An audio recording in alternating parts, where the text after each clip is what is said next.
పండు టమాటోలతో పచ్చడి అండి. చాలా చాలా అద్భుతంగా ఉంటుందండి. ఈ పచ్చడి చేసి తిన్నారంటే ఏ కాలం బాగుంటుందండి. సంవత్సరం దాకా నిల్వ ఉంటుంది. మీకు ఆయిల్ పోయిపోయినా సరే తాలింపు వేయకోకుండా ఫ్రిడ్జ్లో పెట్టుకున్నా కూడా సంవత్సరం పైన నిల్వ ఉంటుంది అనమాట. ఈ పచ్చడి మీరందరూ కూడా తయారు చేసుకుందరు కానీ కమ్మగా ఉంటుంది అనమాట. అన్నంలో వేసి తింటుంటే.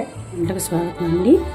పండుకాయలతో గుజ్జు పచ్చడి అండి. టమాటో పచ్చడి 2 కేజీలు అండి. టమాటోలు బాగా పండినవి గట్టికాయలు తెచ్చుకోవాలి. చూసుకుని తెచ్చుకోవాలి. పచ్చడికి పాడైపోయిన కాయలు వేసామంటే పచ్చడి అంతా పాడైపోతుంది. తడి మాత్రం తగలకూడదండి. పగిలిని కాకుండా పొడిని కాకుండా కడగాలండి కాయలు. 15 మినిట్స్ అట్లా తుడుచుకుని ఫ్యాన్ కింద పెడితే క్లాత్ పెట్టి శుభ్రంగా తుడుచుకోవాలన్నమాట. ఒక అరగంట ఫ్యాన్ కింద పెడదామండి. బాగా ఆరిపోయిందండి. క్లాత్ మీద బాండీలు వేసేసి వేయించుకునేవి కాబట్టి అలాగా 4 అయినా చేసుకోవచ్చండి. బారుగా అయినా కట్ చేసుకోవచ్చు. కట్ చేసుకోవాలండి. మొత్తం కూడా నూనె పోయాలండి. వేరుశనగ నూనె ఒక అరకప్పు పోసాను. ఫస్ట్ మీడియం ఫ్లేమ్లో పెట్టి ఉంచుదామండి కిందకి పైకి. ఇంకా పెద్ద బాండీ ఉన్నా కూడా మీ దగ్గర పెద్ద దాంట్లో కూడా వేసుకోవచ్చండి. పెడదామండి. మధ్య మధ్యలో కలుపుకుంటూ ఉండాలండి. మీడియం ఫ్లేమ్లో పెట్టుకుని, లేదంటే అడుగంటిపోతుంది అనమాట. సిమ్లో పెట్టుకుని అయినా ఉంచుకోవచ్చండి. కాసేపు పడుతుంది. కాకపోతే 2 కేజీలు కానీ 1/2 కేజీ చింతపండు తీసుకోవాలండి. ఇలా కాడంతా కూడా తీసేసేయాలి. చిక్కం ఉంటుంది అంటే ఇలా ఇదంతా కూడా తీసేసేయాలి. మసాలా కాసి చల్లార్చి ఉంచాను. దీన్ని కొంచెం ఇలా కడిగేసుకుందాము. లైట్ ఇసుక ఉంటుందండి చింతపండులో. మనకి పచ్చళ్ళు అలా నిలిచిపోతుంది అనమాట. మసాలా కాసి చల్లార్చి కనుక కడిగితే ఆ నీళ్ళలో చింతపండు పెద్దగా దిగదు. ఆ నీళ్ళు పారబోసేద్దాంలేండి. ఇలా కడిగేసాం కదా, ఈ వాటర్ పారబోసేస్తున్నాను. ఒకసారి తిప్పుతూ ఉందాము. చూడండి ఎంత వాటర్ వచ్చింది. వాటర్ అంతా ఎగిరిపోవాలి. మూత పెట్టేద్దామండి. ఇప్పుడు మనం ఈ చింతపండు పెట్టుకున్నాము. మధ్యలో కడిగి పెట్టుకున్నాం కదా, మీకు ఈ వేడికి కూడా బాగా మగ్గిపోతుంది. ఇష్టమండి. కడగకుండా కూడా పెట్టుకోవచ్చు మీకు శుభ్రంగా ఉంటే కనుక. ఇలా కొంచెం కప్పితే మనము ఇట్లా మూసేస్తే మగ్గిపోతుంది. ఒక్కొక్కసారి చింతపండు అడుక్కు చేయరండి, అడుగు అంటుతుంది. అందుకని మనం అడుక్కంట తిప్పుకోవాలి చింతపండు అండి. స్టవ్ ఆఫ్ చేసేసుకుందాము. ఈ కన్సిస్టెన్సీ ఉంచుకోవాలన్నమాట. మనం కారం ఉప్పు అన్ని వేసుకుంటే మళ్ళీ లూజ్ తగ్గుద్ది కాబట్టి ఈ గంట కాదు ఇంకా 30 గంట దాకా పట్టింది అనమాట. ఇది కొంచెం ప్యాన్ కింద పెట్టి ఆరనిద్దామండి. ఇట్లా బాగా ఆరిపోతేనండి మంచి కలర్ ఉంటుంది అనమాట. కారం అన్ని ఉప్పు వేసిన తర్వాత. ఇప్పుడు 2 కేజీలు యొక్క టమాటోకి గాను 1/2 కేజీ ఉప్పు వేస్తున్నానండి నేను. పట్టుకుందాము మెత్తగా. బ్లేడ్లు కూడా మనకు పదునెక్కుతాయి అనమాట. ఇట్లా ముందు మిక్సీ వేసుకుంటే మొత్తం ఇలా వేసేసుకుని 4 స్పూన్లు వేస్తున్నాను. 2, 3, 4 అండి. మెంతులండి వేయించుకుని చక్కగా మంచి వాసన రానిచ్చి మిక్సీ వేసుకోవాలి. 1/2 కేజీ కారం వేస్తున్నాను. 1/2 కేజీ ఉప్పు, 1/2 కేజీ కారము, 1/2 కేజీ చింతపండు వేసుకుని మిక్సీ వేసేసుకుందాము.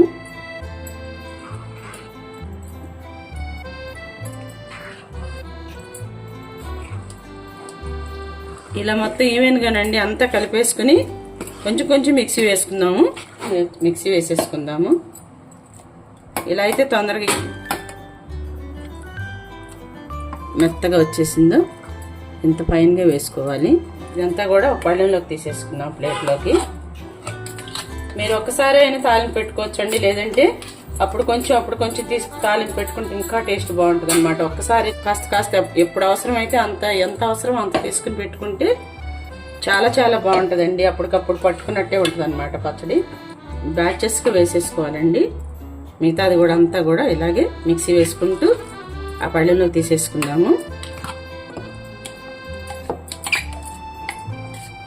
ఇది పండుకాయలు టమాటోలు కదండి.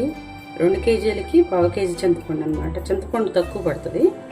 మిగతా వాటికి అన్నిటికీ కూడా కేజీకి 1/2 కేజీ పడుతుంది. దీనికి చింతపండు పులుపు ఎక్కువ ఉంటుంది. పండు టమాటోలు అందించుకోవాలి. ఇలాగా వెల్లుల్లిపాయలండి దాదాపు 100 గ్రాములు వేస్తున్నాను నేను. వేసుకుంటే బాగుంటుందండి పచ్చళ్ళలోకి.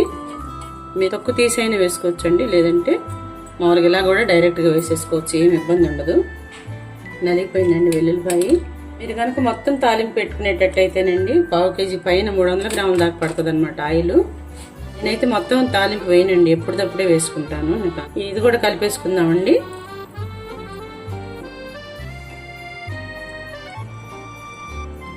మొత్తం కూడా కలిపేసుకుందాము. కొంచెం తాలింపులు వేసుకుంటే బాగుంటుంది. ఇది కొంచెం అట్టి పెడుతున్నాను తాలింపులోకి. పులుపు, కారం, ఉప్పు అన్నీ సరిపోయినాయండి. అసలు ఉప్పు కొంచెం ఎక్కువే వేసుకోవాలండి, లేదంటే పచ్చళ్ళు పాడైపోతాయి.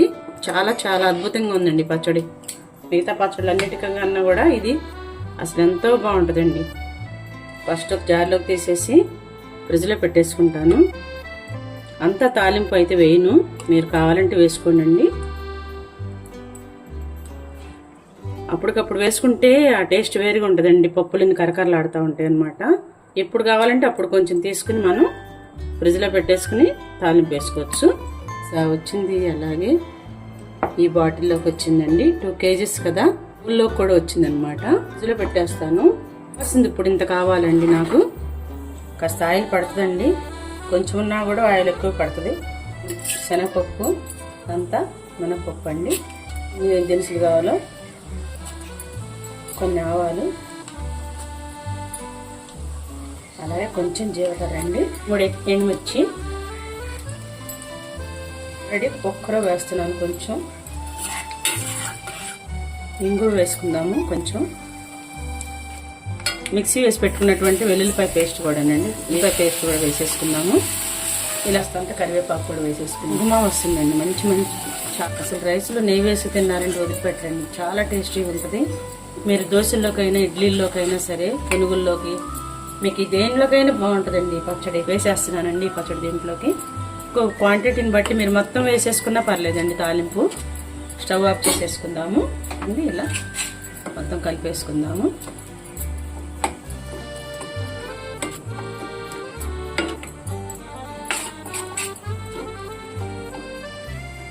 చూడండి, పండుకాయ టమాటో పచ్చడి రెడీ అండి. అంతా కలిసిపోయింది కదా. గాజు బౌల్లోని పెట్టుకోవాలండి. ఎంత బాగుందో పచ్చడి. ఇంత ఆయిల్ ఉండాలండి పచ్చడిలో, లేదంటే పాడైపోతుంది ఎప్పుడైనా పచ్చడి. బౌల్లోకి పెట్టి తీసేసుకుందాము. కింద కూడా ఉందన్నమాట, తడి తగలకుండా వాడుకోవాలండి. ఇదేమో తాలింపు వేసిందనమాట, ఇప్పుడు రెడీగా ఉందన్నమాట తినడానికి. చూడండి ఎంత బాగుందోనండి, ఎంత కలర్ఫుల్గా ఉందో పచ్చడి. చాలా చాలా టేస్టీగా కూడా ఉందండి. మీరందరూ కూడా టమాటో పచ్చడిని తయారు చేసుకుని ఎలా ఉందని చెప్పి కామెంట్స్ పెట్టండి. మీకు నచ్చితే అందరికి షేర్ చేయండి. నా ఛానల్ సబ్స్క్రైబ్ చేయకపోతే సబ్స్క్రైబ్ చేయండి. థ్యాంక్ యూ అండి. రైస్ వేసుకుని తింటే ఉంటుందండి, వేడి వేడి అన్నము, నెయ్యి ఇంట్లో తయారు చేసుకున్నటువంటి నెయ్యి. ఏమి రుచి అండి, అద్భుతమైన రుచి అనమాట. చూడండి ఎంత బాగుందో. అంపా ఎంత రుచి అండి, ఎంత బాగుందో అసలు చెప్పలేను నేను. వెరీ వెరీ టేస్టీ అండి. చేసుకుని ఎలా ఉందని చెప్పి కామెంట్స్ పెట్టండి. సూపర్ సూపర్ టేస్టీ అండి, అద్భుతంగా ఉంది, అద్దరిపోయింది పచ్చడి. అందరూ కూడా అర్జెంటుగా తయారు చేసుకుని మీరు అన్నంలో వేసుకుని తినేసేయాలన్నమాట. థ్యాంక్ యూ అండి. చాలా చాలా రుచిగా ఉంది.